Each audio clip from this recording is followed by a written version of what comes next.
Assalamualaikum warahmatullahi wabarakatuh. Yang saya hormati Bapak Apoteker Dadan Surya Putra SSI MSI selaku dosen pengampu mata kuliah Kimia Organik. Perkenalkan, saya Samarah Afani Ibkar dengan NIM 2550191083 dari kelas C, kelompok 5. Pada kesempatan kali ini, saya akan mempresentasikan mengenai kajian struktur, molekul, dan mekanisme reaksi pada sintesis obat sederhana triklosan.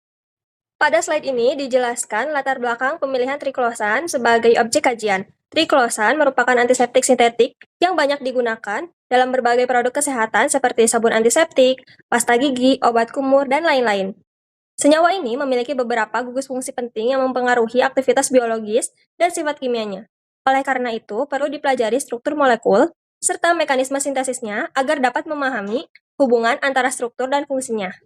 Triklosan memiliki rumus molekul C12H7Cl3O2 dengan berat molekul sebesar 289,54 gram per mol. Senyawa ini memiliki nilai log P sebesar 4,76 yang menunjukkan bahwa triklosan cenderung bersifat lipofilik atau lebih mudah larut dalam lemak dibandingkan air. Secara struktur, triklosan tersusun atas dua cincin benzena yang dihubungkan oleh gugus eter serta memiliki 3 atom klorin dan 1 gugus hidroksil. Susunan struktur inilah yang berperan dalam menentukan sifat fisikokimia dan aktivitas antibakteri dari triklosan.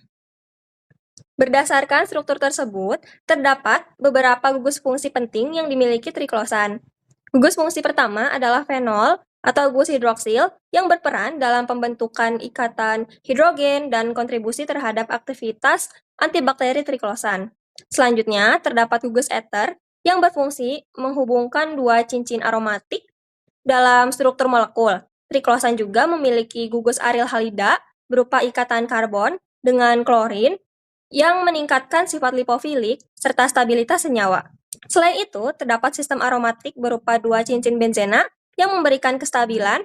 Analisis struktur molekul. Hibridisasi. Berdasarkan strukturnya, atom karbon pada cincin benzena memiliki hibridisasi sp2 karena membentuk sistem aromatik dengan ikatan rangkap terkonjugasi. Sementara itu, atom oksigen pada gugus eter dan fenol memiliki hibridisasi sp3 karena memiliki pasangan elektron bebas. Hibridisasi ini mempengaruhi bentuk molekul dan distribusi elektron dalam triklosan. Atom klorin pada gugus aryl halida terkontribusi terhadap sifat lipofilik dan efek elektronik molekul. Sementara itu, atom hidrogen pada gugus fenol tidak memiliki hibridisasi karena hanya memiliki satu orbital. Jenis ikatan. Triklosan memiliki ikatan sigma dan ikatan pi. Ikatan sigma merupakan ikatan tunggal yang membentuk kerangka utama molekul, sedangkan ikatan pi terdapat pada cincin aromatik dan berperan dalam sistem resonansi. Selain itu, gugus hidroksil memungkinkan terbentuknya ikatan hidrogen yang mempengaruhi sifat fisik dan interaksi biologis senyawa. Kepolaran. Dari segi kepolaran, triklosan bersifat amfifilik, artinya memiliki bagian polar dan nonpolar dalam satu molekul. Gugus hidroksil dan atom oksigen memberikan sifat polar, sedangkan cincin aromatik dan atom klorin memberikan sifat nonpolar. Namun, karena nilai P sebesar 4,76, triklosan lebih bersifat lipofilik dibandingkan hidrofilik. Isomerisme dan hubungan struktur dengan sifat senyawa ini. Berdasarkan strukturnya, triklosan tidak memiliki pusat kiral, sehingga tidak mempunyai isomer optik, baik enantiomer maupun diastereomer. Hal ini karena seluruh atom karbon pada cincin aromatik memiliki hibridisasi sp2 dan tidak terdapat atom karbon yang terikat pada 4 gugus berbeda. Dari segi hubungan, struktur dan sifat, triklosan sukar larut dalam air, tetapi mudah larut dalam pelarut organik. Sifat ini disebabkan karena struktur triklosan didominasi oleh dua cincin benzena dan 3 atom klorin yang bersifat nonpolar. Selain itu, adanya sistem aromatik dan substituen klorin juga membuat molekul triklosan lebih stabil terhadap degradasi kimia. Dengan demikian, struktur molekul triklosan sangat mempengaruhi kelarutan, kestabilan, dan aktivitas biologisnya. Jalur sintesis triklosan yang terdiri dari beberapa tahapan reaksi. Tahap pertama, fenol direaksikan dengan gas klorin sehingga terjadi reaksi substitusi elektrofilik aromatik. Gugus hidroksil pada fenol mengarahkan substitusi klorin ke posisi orto dan para, sehingga terbentuk 2,4 diklorofenol sebagai bahan baku utama sintesis triklosan. Tahap 2, 2,4 diklorofenol direaksikan dengan 2,4 diklorofluorobenzena dalam suasana basa.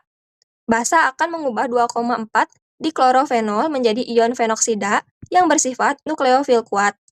Ion fenoksida kemudian menyerang cincin aromatik teraktivasi dan membentuk ikatan eter yang menghubungkan kedua cincin benzena. Tahap 3.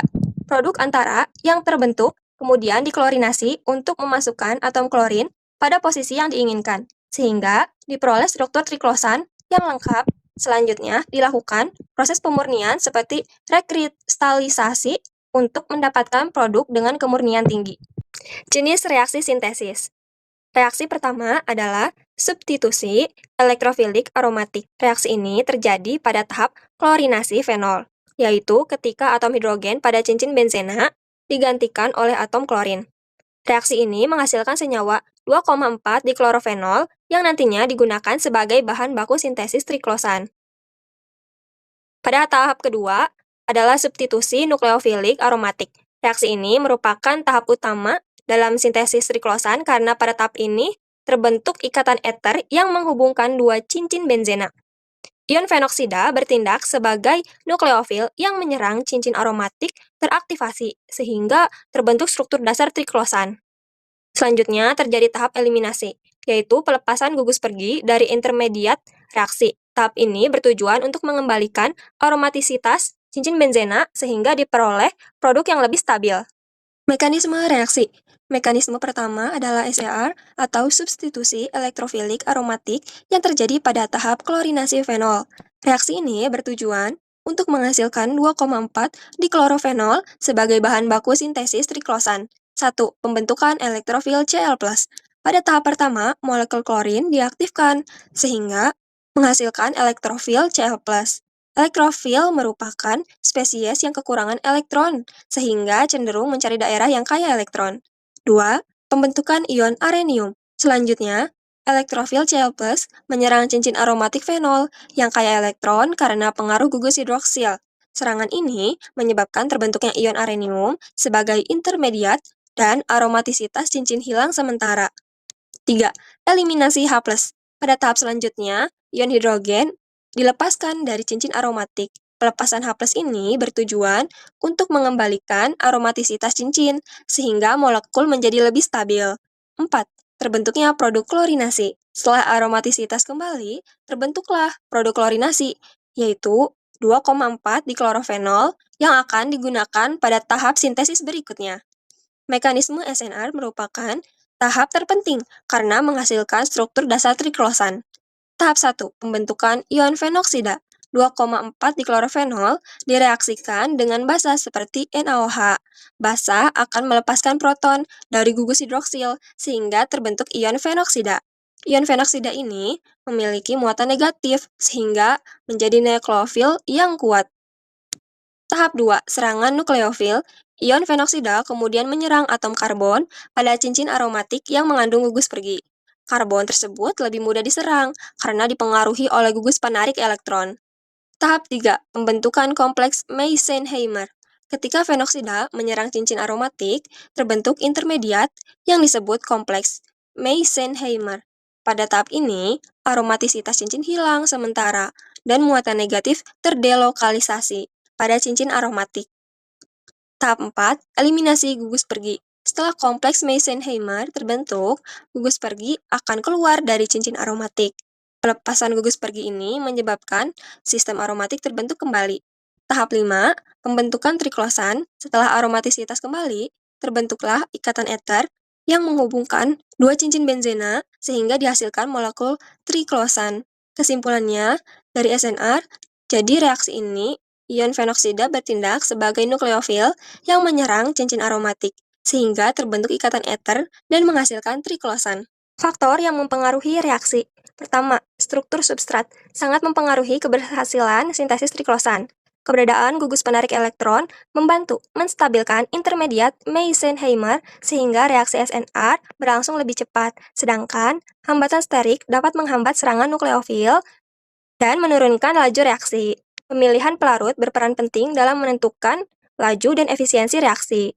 Pelarut polar aprotik seperti DMSO dan DMF lebih efektif karena menjaga nukleofil tetap reaktif, sehingga menghasilkan rendemen dan selektivitas produk yang lebih baik. Suhu. Suhu mempengaruhi laju reaksi dan pembentukan produk.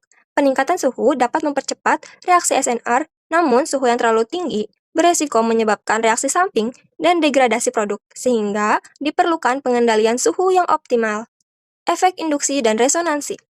Dari substituen pada cincin aromatik mempengaruhi distribusi elektron dan kestabilan intermediat reaksi. Atom klorin memberikan efek induksi negatif, sedangkan gugus fenoksida memberikan stabilisasi resonansi yang mendukung terbentuknya produk triklosan secara lebih efektif. Evaluasi reaksi produk samping terdiri dari poliklorinasi, regioisomer, dimer oksidatif, dan dioksin. Efisiensinya yield SNR 60 hingga 85%, heat klorinasi 80 hingga 95%, dan kemurniannya lebih dari 99%. Perbaikan proses sintesis yang pertama itu katalis tembaga, kedua katalis transfer, dan yang terakhir green solvent. Dapat disimpulkan, triklosan mengandung gugus fenol, eter, aryl halida, dan aromatik. Aktivitas antibakteri dipengaruhi oleh struktur molekulnya. Sintesis berlangsung melalui mekanisme SNR dengan intermediat Meitner-Heimer, struktur substrat, pelarut, suhu, dan efek elektronik mempengaruhi keberhasilan sintesis. Pengendalian kondisi reaksi menghasilkan rendemen dan kemurnian tinggi. Demikian presentasi yang dapat saya sampaikan. Wassalamualaikum warahmatullahi wabarakatuh.